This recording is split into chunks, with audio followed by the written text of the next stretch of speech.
咱们这几个这里有多少契丹修士？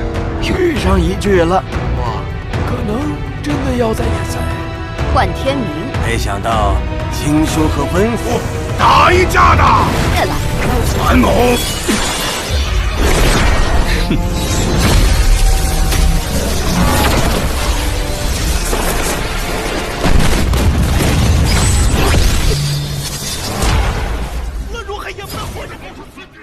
Halo semuanya, selamat datang kembali. Apa kabar kalian semua? Semoga baik-baik saja. Pada video kali ini kita akan membahas lanjutan dari sebuah film animasi yang berjudul Journey to Immortality Season 3. Baiklah, daripada kalian semua penasaran, mari kita mulai saja pembahasan lanjutan untuk episode kali ini. Tanpa berbasa-basi lagi, langsung saja kita mulai videonya.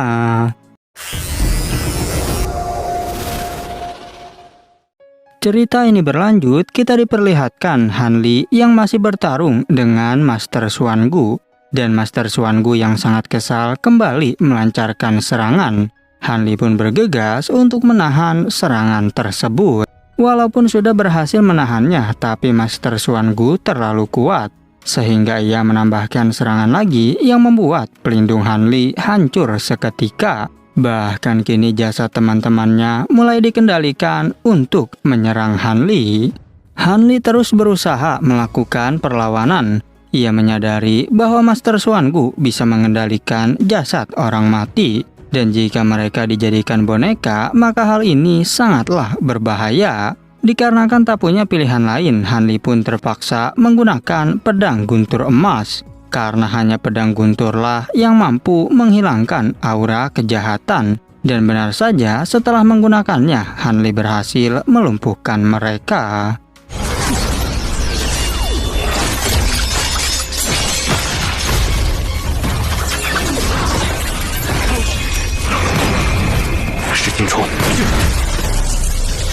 Namun setelah berhasil melumpuhkan jasad teman-temannya, kini para tengkorak mulai berdatangan dari bawah tanah. Bahkan Han Li langsung mengeluarkan serangga emas untuk menghadapi para tengkorak. Para tengkorak itu dihabisi oleh serangga emas. Tapi lagi-lagi jumlah mereka semakin banyak dan terus berdatangan.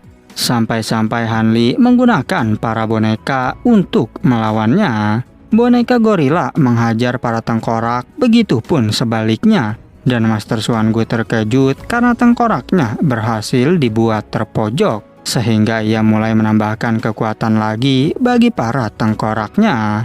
Walaupun begitu, boneka gorila milik Han Li masih lebih unggul. Yang hal itu membuat Master Xuan Gu tak percaya jika Han Li lumayan bagus. Dan benar saja, kini Han Li segera menghunuskan pedang raksasa secara mendadak.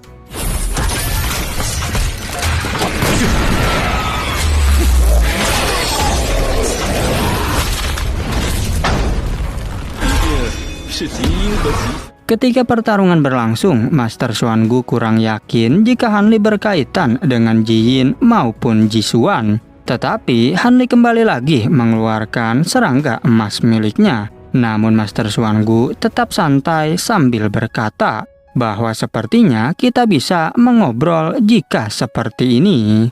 Walaupun begitu, Han Li tetap waspada karena kelihatannya orang ini sangat licik. Dan ia bertanya-tanya, mungkinkah Master Xuan Gu sedang merencanakan sesuatu? Sehingga Han Li tak peduli dan langsung menghempaskan pedangnya.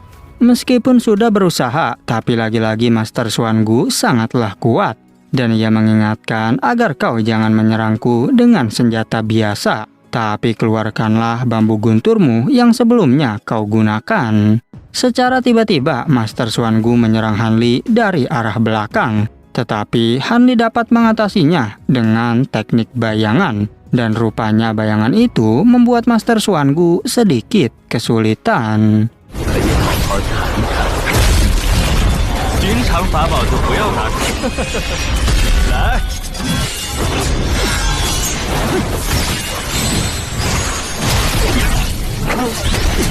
Tetapi tetap saja teknik bayangan Han Li masih mampu dihancurkan. Namun secara tiba-tiba kini para tengkorak justru memberikan pijakan pada Master Xuan Gu yang rupanya Hanli telah bersiap dari belakang dengan pedang gunturnya.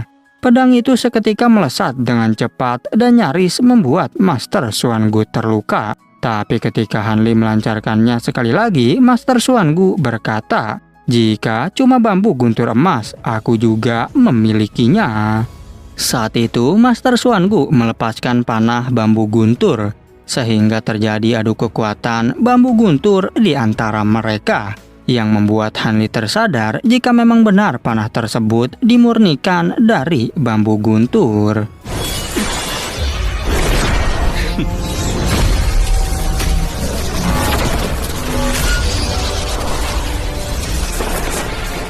Hanli berpikir jika dengan jarak seperti itu maka sangat berbahaya. Apalagi kalau Master Xuangu menyerangnya tentulah bisa gawat. Bahkan kemungkinan Hanli bisa mati tanpa pemakaman. Tak mau menyerah, Hanli kembali melancarkan serangan. Tapi Master Xuangu berkata, "Jika jarang sekali di tempatku kedatangan tamu, sehingga aku menjadi sangat senang untuk bermain denganmu." Tak hanya itu saja, ia juga bertanya dari manakah kau mendapatkan bahan pedang bambu guntur. Karena di Laut Bintang Kekacauan ini sangatlah langka. Namun Hanli menyayangkan karena diriku tak akan memberitahumu. Mendengar jawaban itu membuat Master Xuangu jadi kesal. Dan ia memberitahu, "Sejak kau datang ke sini, itu berarti nyawamu ada di tanganku." Tetapi Hanli tak peduli, lagi pula sudah begitu banyak praktisi yang kau bunuh dengan tanganmu. 自从你们上得此岛，现在没有这机会了。此岛果然是你的布置，做的囊中之物。 Master Xuangu mulai tertawa mendengar perkataan tersebut, dan ia memberitahu bahwa mereka semua yang datang ke sini hanyalah sampah, yang merupakan kultivator rendah dan juga berkualifikasi buruk. Ia menjelaskan jika menguasai tubuh saja tidaklah cukup, dan untungnya kau membawa Kuhun yang merupakan tubuh tanpa jiwa. Apalagi kualifikasi tubuh ini benar-benar cukup bagus. Hanli yang sangat kesal mengatakan bahwa Kuhun adalah sahabatku, dan karena ia adalah korban sehingga tak punya pilihan lain selain berubah menjadi tubuh inkarnasi. Sehingga jika tak membalas dendam, maka diriku tak mungkin bisa tenang. 神魂尽失，这傀儡分身，此人曾是在下挚友，倒是不错。在下如何谢恩？ Master Xuangu menjawab jika dirimu memiliki hati yang baik. Tapi sayang di dunia yang seperti ini, kebaikan hati tak ada gunanya. Dan yang paling tak berharga adalah sebuah hubungan. Contohnya seperti dua muridku yang menjadi pengkhianat. Master Xuangu melanjutkan jika aku telah menjadi guru mereka selama ratusan tahun. Dan ini semua bukan hanya sekedar pengkhianatan, tetapi jauh lebih keji dari itu. Hanli sangat menyayangkan karena salah satu muridmu adalah Tetua Jiyin, yang merupakan pemilik dari Pulau Kegelapan Mutlak. Dan Tetua Jiyin telah membuat kekacauan di Lautan Bintang selama ratusan tahun. Hanli bertanya, jika kau memang gurunya, berarti dirimu telah berumur ribuan tahun. Dan jika seperti itu, maka aku seharusnya memanggilmu sebagai senior. Dan Master Xuangu pun berniat untuk menghentikan pertarungan sebentar. 且看我那两个逆徒，最不值钱的，横乱星海已有数百名，汉宗背叛了。 前辈了。 Master Xuangu mulai kehilangan akal sehat dan ia teringat tentang masa lalunya, yang dimana ia menjelaskan jika aku telah mendominasi Lautan Bintang selama bertahun-tahun. Namun sayangnya diriku hanya bertahan karena dijebak oleh dua murid pengkhianat tersebut. Master Xuangu mengatakan sekalipun kau tak mau mengakui asal-usulmu, tetapi hal itu bukan berarti kau akan kulepaskan. Dan apapun yang terjadi, maka aku tetap akan membunuhmu. Hanli merasa kebingungan apakah mungkin Master Xuangu mulai gila. Dan ia berkata jika senior terlalu berlebihan karena memutuskan hal seperti ini. Apalagi itu hanyalah anggapan senior saja sehingga merugikan diriku. Kemudian Hanli memberitahu bahwa aku memiliki pertanyaan pada senior. Namun Master Xuangu malah tertawa dan memperbolehkan Hanli untuk bertanya. Dan kini mereka berdua pun mulai bicara dengan tenang. 在下也未免太吃亏了一点，则早就动手了。 Hanli bertanya siapakah nama senior sebenarnya. Master Xuangu pun memberitahu bahwa namaku adalah Xuangu. Lantas ia bertanya apakah kau pernah mendengarnya. Tapi Hanli menjawab jika aku tak pernah mendengar namamu. Kemudian Master Xuangu meminta Hanli untuk menunjukkan buku tentang teknik yang kau pelajari. Dan Hanli pun segera memperlihatkan buku tersebut. Tetapi saat melihatnya, Master Xuangu berkata jika ini tak cukup untuk dijadikan bukti. Setelah itu, Master Xuangu ingin tahu bagaimanakah Hanli mendapatkan buku itu. Hanli menjelaskan jika aku mendapatkannya setelah membunuh seorang kultivator jahat. Dan bagaimana cara dia mempelajarinya, aku tak memiliki hubungan apapun. Master Xuangu mengerti jika Hanli berkata seperti itu. Tapi ia bertanya apakah ada hal lain yang kau temukan. Hanli pun mulai berpikir mungkinkah yang dimaksud hal lain adalah sisa lembaran sutian peta langit maya. 也是无可厚非的。至于他又是如何得到的其他的东西，在那人身上，其他东西。 Walaupun demikian, Hanli tak menjawab dan ia justru malah bertanya jika senior memiliki teknik rahasia untuk merebut tubuh. Lantas mengapa kau tak bisa keluar dari tempat ini? Apakah jangan-jangan teknik tersebut memiliki kelemahan? Mendengar pertanyaan itu justru membuat Master Xuangu menjadi marah. Karena sekalipun memiliki kelemahan, aku tak akan memberitahumu. Sehingga Hanli mulai curiga kepada dirinya.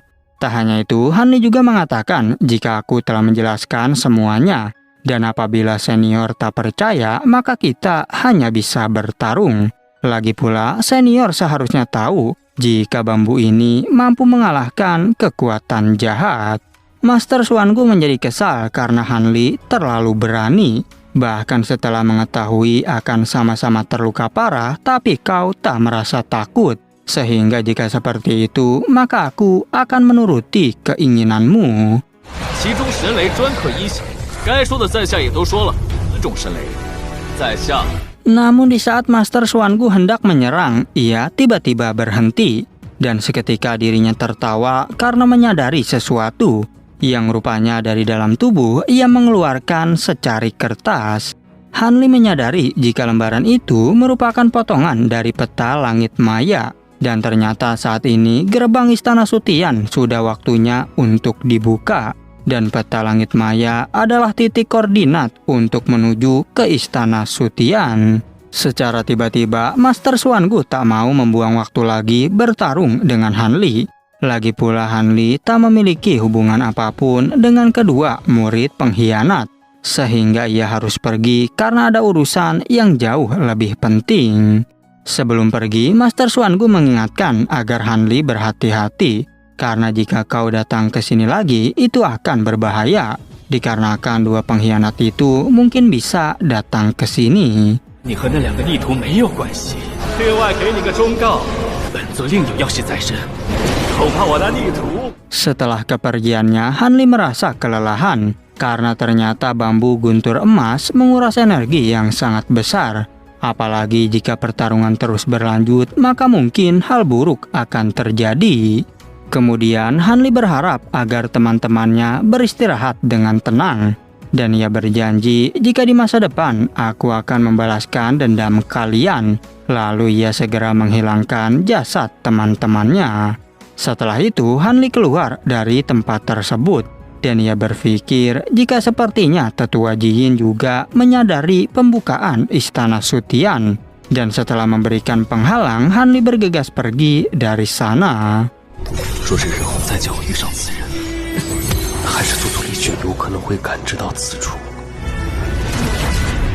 Di tengah jalan, Hanli mulai melihat potongan peta langit maya. Dan ia mengerti mengapa Master Xuangu begitu terburu-buru. Karena sepertinya tempat Istana Sutian memiliki batasan waktu. Dan agaknya peluang di sana itu sangatlah besar. Tak hanya itu, Han Li juga berpikir bahwa tampaknya rumor yang beredar memang benar adanya. Namun sayang tempat yang begitu bagus, banyak praktisi kuat yang hadir di sana. Apalagi dia juga akan bertemu orang-orang dari Pulau Kegelapan Mutlak. Sehingga Han Li khawatir akan berada dalam bahaya lagi. Tapi meskipun begitu, ini merupakan kesempatan yang langka. Karena jika tak pergi, maka akan kehilangan kesempatan menerobos ke ranah Nasken Soul. Sehingga cepat atau lambat, Han Li akan mati di tangan praktisi yang lebih kuat. Dikarenakan tak punya pilihan lain, Han Li pun berniat untuk berbicara pada Ku Hun.